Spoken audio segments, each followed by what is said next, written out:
The world's first motor car, the Benz of 1886. Today, 100 years later, we're celebrating the agony and the ecstasy of motoring. That old Benz changed a lot, not just our way of travelling, but in the end, the way we make things. It was, after all, in the early days of car building that we discovered mass production.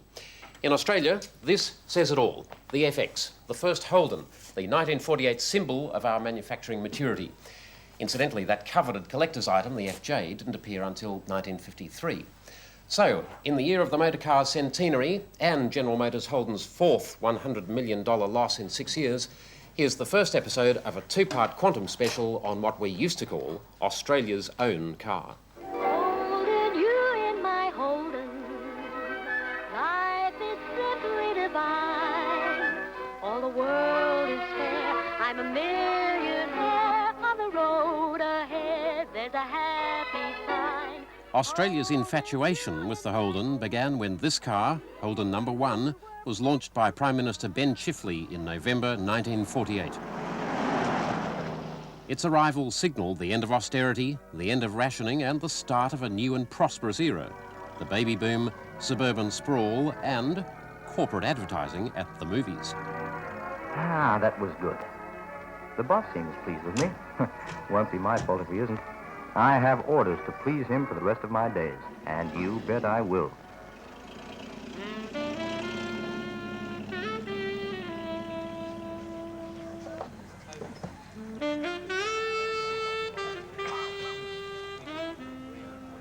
Today, these old cars represent something special to many Australians.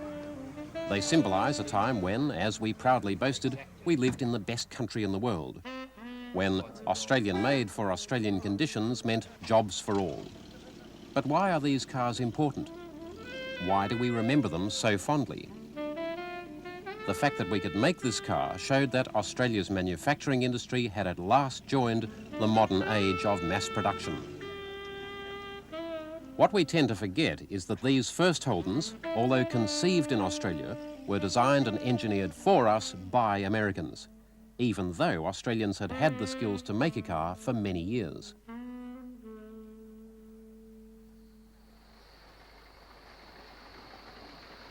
Probably the first car to be made successfully in Australia was the Tarrant. Between 1897 and 1907, Harley Tarrant painstakingly built 16 cars in his Melbourne factory, including this 1906 model. It is an all-Australian car, except for the magneto, and features one of the first four-cylinder engines ever made. The sturdy engineering proved ideal for local conditions, but handmade manufacture was prohibitively expensive. They cost between £300 and £500 each. Tarrant intended to scale up production, but was beaten to the mark by the mass-produced Model T Ford, which could be landed in Australia for only £199. In 1908, Tarrant stopped making his own car and began making a fortune instead, importing and assembling the Fords. It was a precedent that would take Australian manufacturers decades to overcome.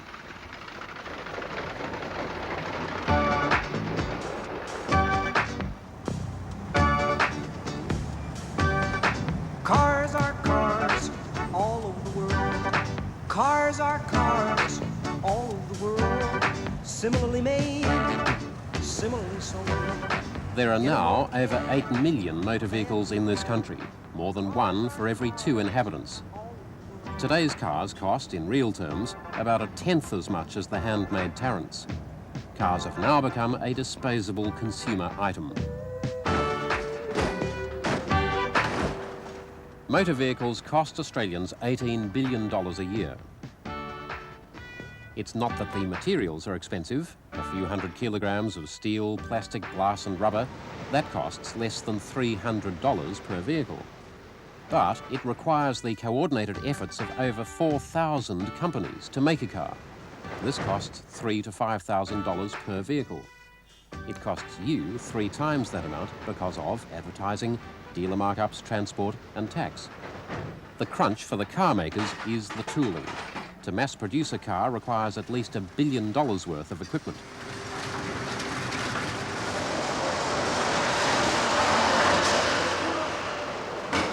This modern Holden is still basically similar to the 1906 Tarrant. It still has a water-cooled petrol-driven engine, rear-wheel drive and a steel body shell. What is different is the method of manufacture, mass production, now the very core of any country's industry.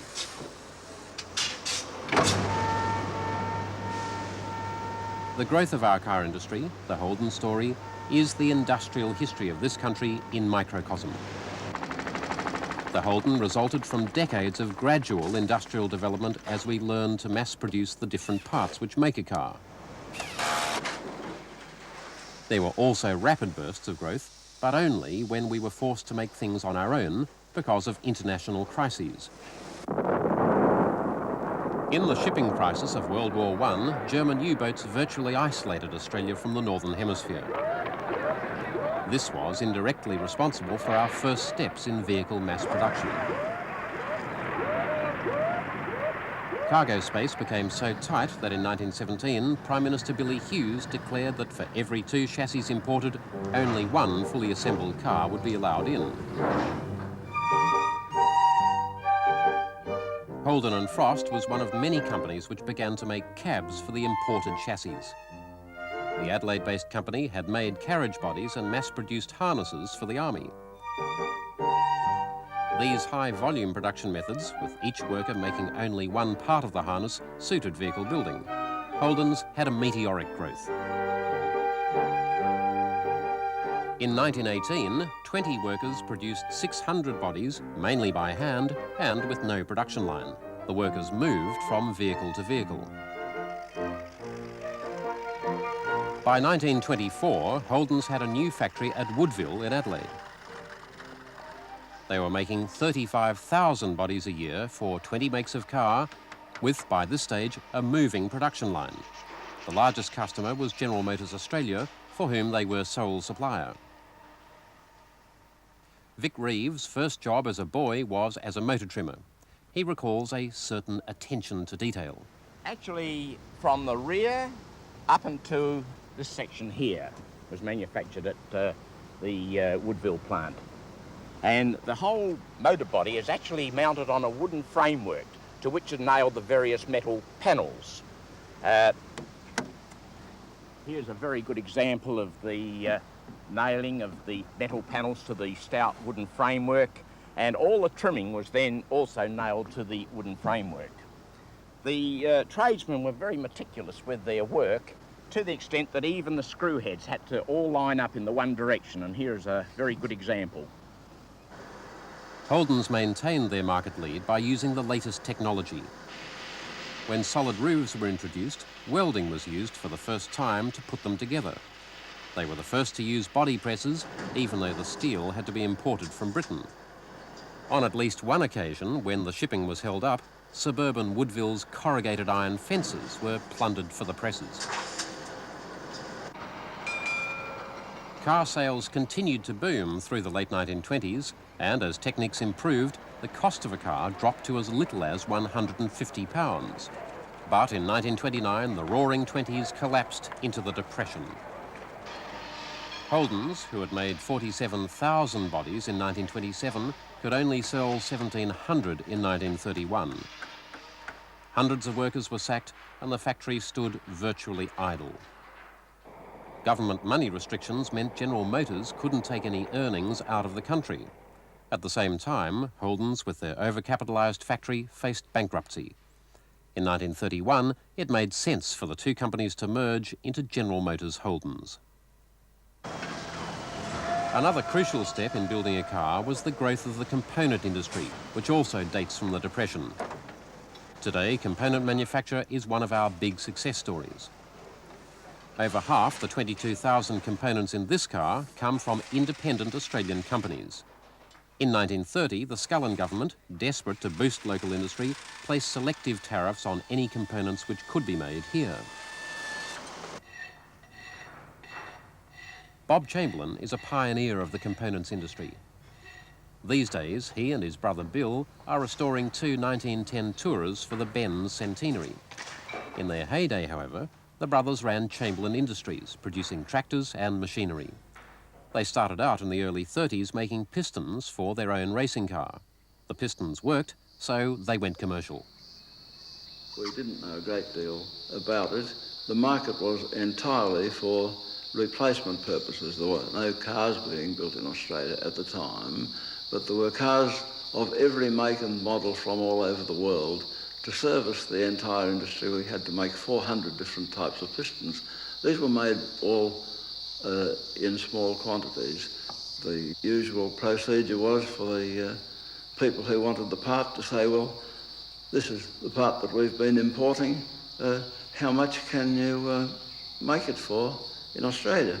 And with the assistance of the skull and tariffs to protect us, we were able to survive.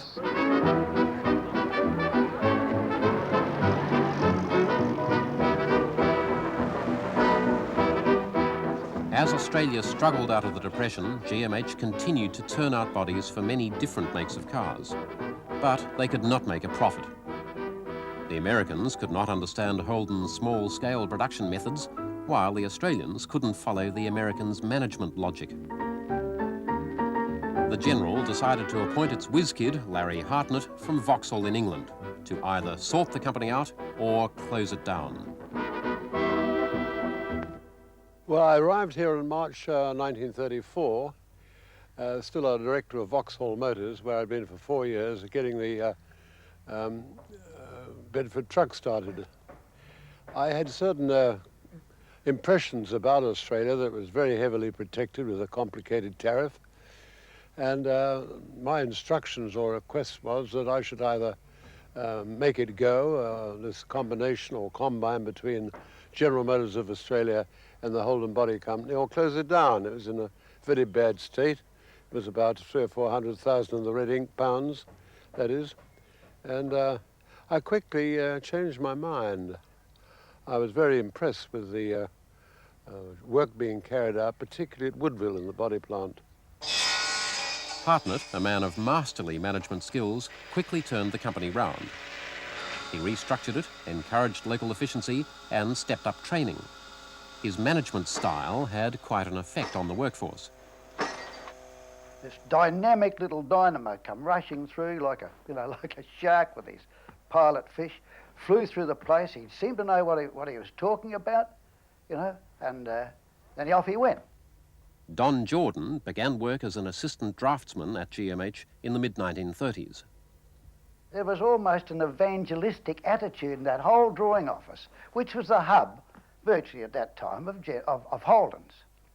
And I couldn't figure out what it was, why everybody seemed to be working at high pressure and not worrying about it, And many weeks when I'd sort of got over that initial shock and it sort of fitted myself into the gang, I suddenly realised what it was, that there was leadership and there was top organisation in that company.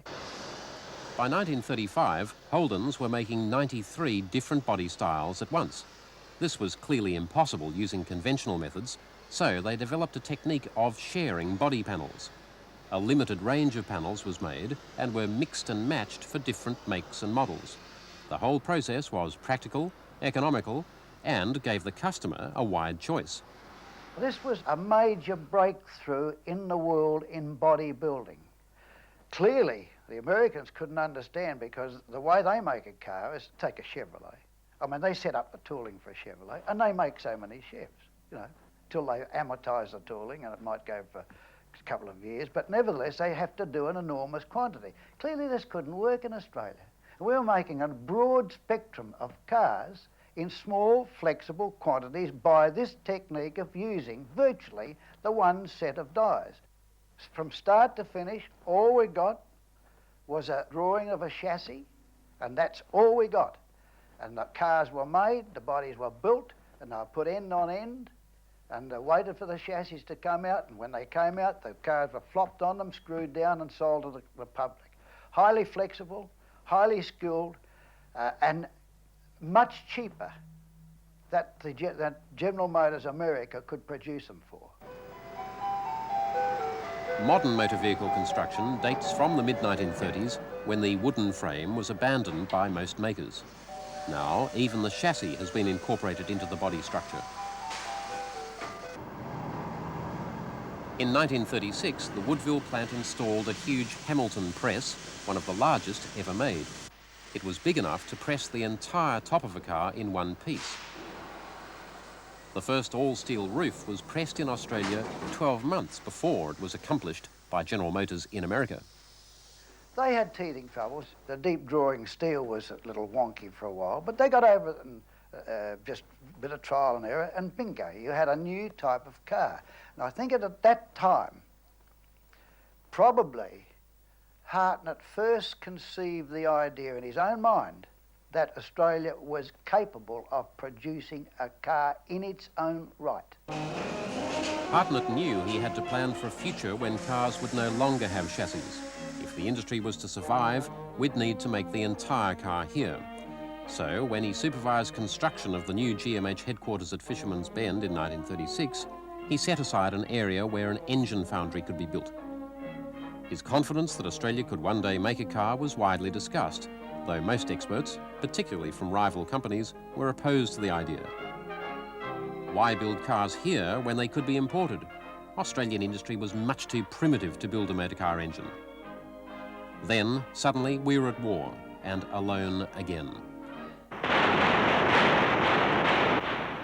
We were cut off from all overseas supplies for 22 months between Dunkirk and Pearl Harbor, and America was very, very neutral. So we had to fend for ourselves. In the doing of it, we advanced industry by the equivalent of 10 or 20 years of necessity. And that gave a great improvement for the making of a motor car. With GMH on a war footing, the workers soon found themselves making items that they'd never dreamed of making before.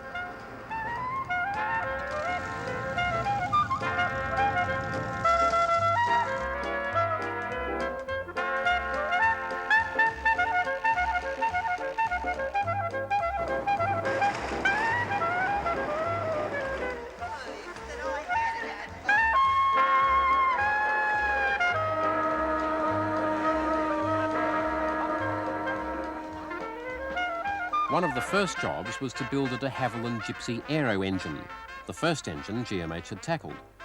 Working from a set of outdated French plans in metric, 41,000 measurements had to be converted. Lathes had to be found to make the tools, to make the parts. Metals such as magnesium were refined in Australia for the first time, and new casting techniques were devised. Within 7 months of those first metric conversions, the engine was powering Tiger Moth trainers.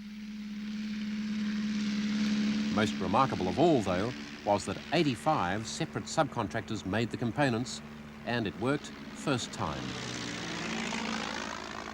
So many small concerns became expert almost overnight. I mean, you take a firm that was making something rough and ready with crude limits, and you ask him to use a micrometer, it's a big change. So the war, with all the horrors that it did, wars always bring, lifted industry in Australia totally across the whole area by at least 10 years of natural evolution. By the end of the war, GMH had a fully operational foundry making the most complex castings for the General Motors Grey Marine diesel.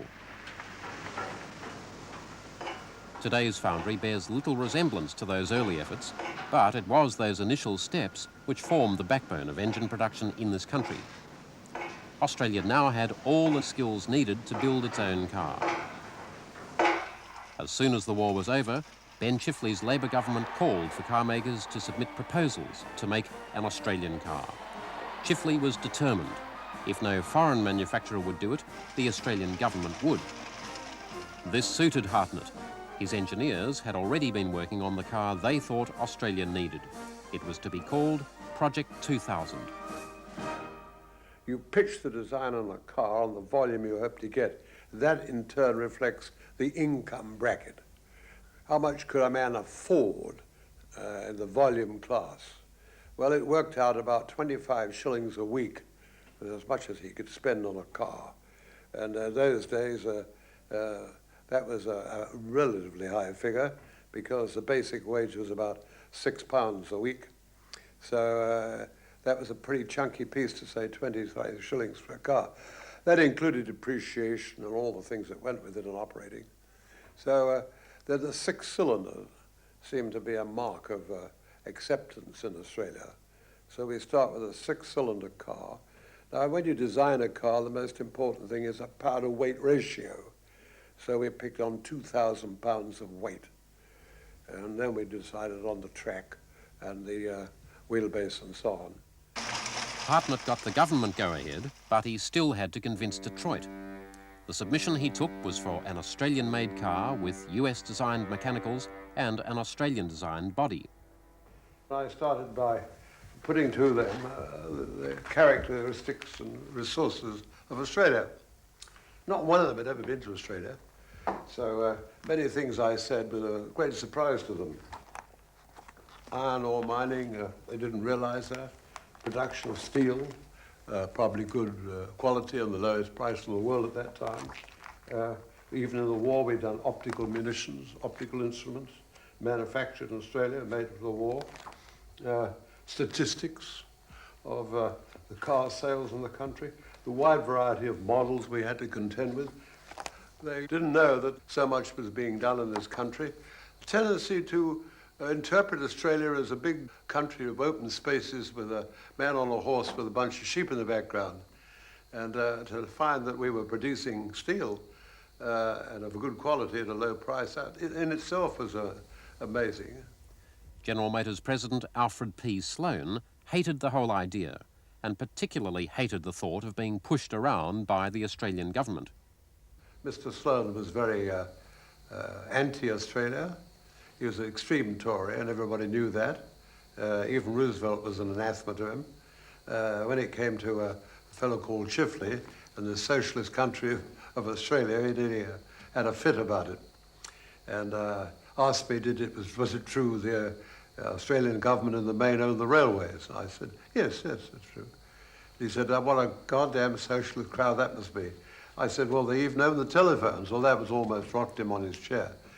But the predominant, good piece of democracy, C. Wilson, on the other hand, was pro. And he made a very pointed question to me. Well, Larry, supposing we said go ahead, would it be the Chevrolet or the Vauxhall or the Opel? And I said, none of them. It would be designed for low volume for the peculiarities of Australia. Much to my surprise and relief, he says, goddamn good horse sense. So that was an approval. So we got the project approved, but not finance.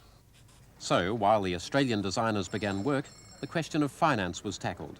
The Commonwealth Bank and the State Bank of South Australia lent General Motors, the world's biggest company, the money to make the first Holdens in Australia. Well, whereas it was approved and agreed that the styling and the sheet metal would be carried out in Australia, and the mechanical parts would be redesigned, as it were, and brought up to date in Detroit, they did the whole job in America, which upset our ideas of styling. We made a mock-up of what we thought should fit the bill. GMH wanted the first Holden to look like this, a body with large flat panels and enclosed wheels. This did not impress Detroit. They overrode the local design and began to stack Hartnett's staff with Americans. That was the then current styling of America, with separate front mudguards or fenders, and we put it all into one side. You can see it more dramatically here. That's our conception for low volume. Now that kind of styling would go 5 or 6 years. All cars followed it later. We were ahead of the parade. That's what we got, which was quite all right. It sold, the market went up, but the undertaking was dropped and changed, and that upset me very much. I considered that our ability to make low-volume bodies was one of the assets of why we should make a car in Australia. When they didn't do that, it was too much for me. I resigned. General Motors found that this small prototype Chevrolet, circa 1942, matched Hartnett's specifications almost exactly. It was slightly reworked and became the basis of the new Holden. Prototypes of the new car were made in Detroit and sent to Fisherman's Bend, where they were road tested and components were modified for Australian conditions. Then American technicians supervised the tooling up for production of the first Holden, to be called the 48-215.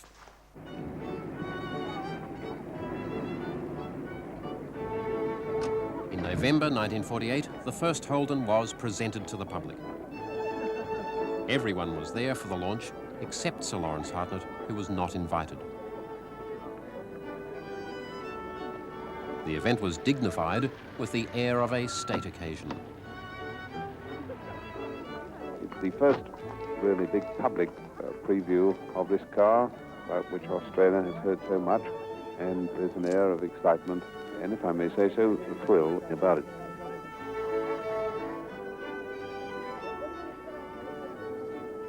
A very nice looking job, got all the latest features. Gear shift lever is on the steering wheel. It's fairly wide, looks as though it would seat comfortably 5 to 6 people.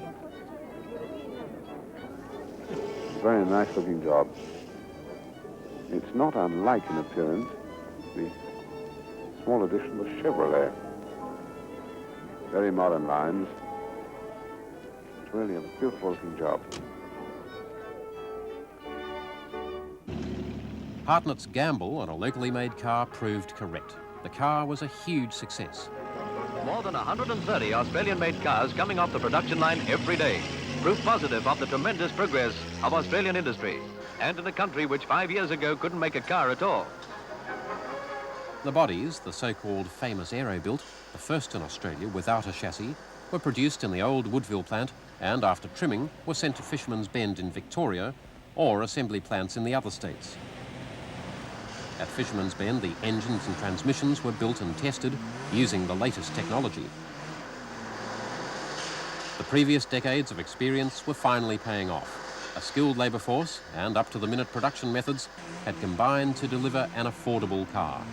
Our manufacturing base had come of age. The industrial boom spread to other industries.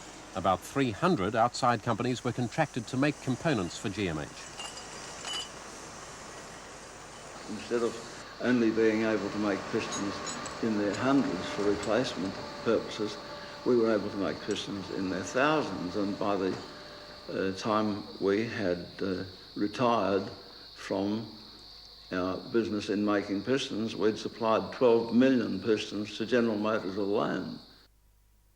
By 1952, Australians had bought 80,000 Holdens. General Motors had paid off their Australian backers, and GMH had become a fully owned subsidiary.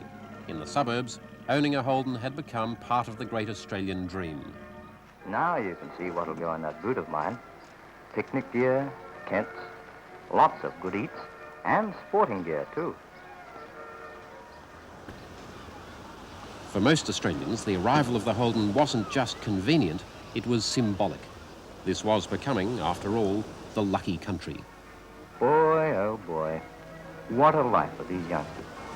Lots of sunshine and a whole ocean to swim in.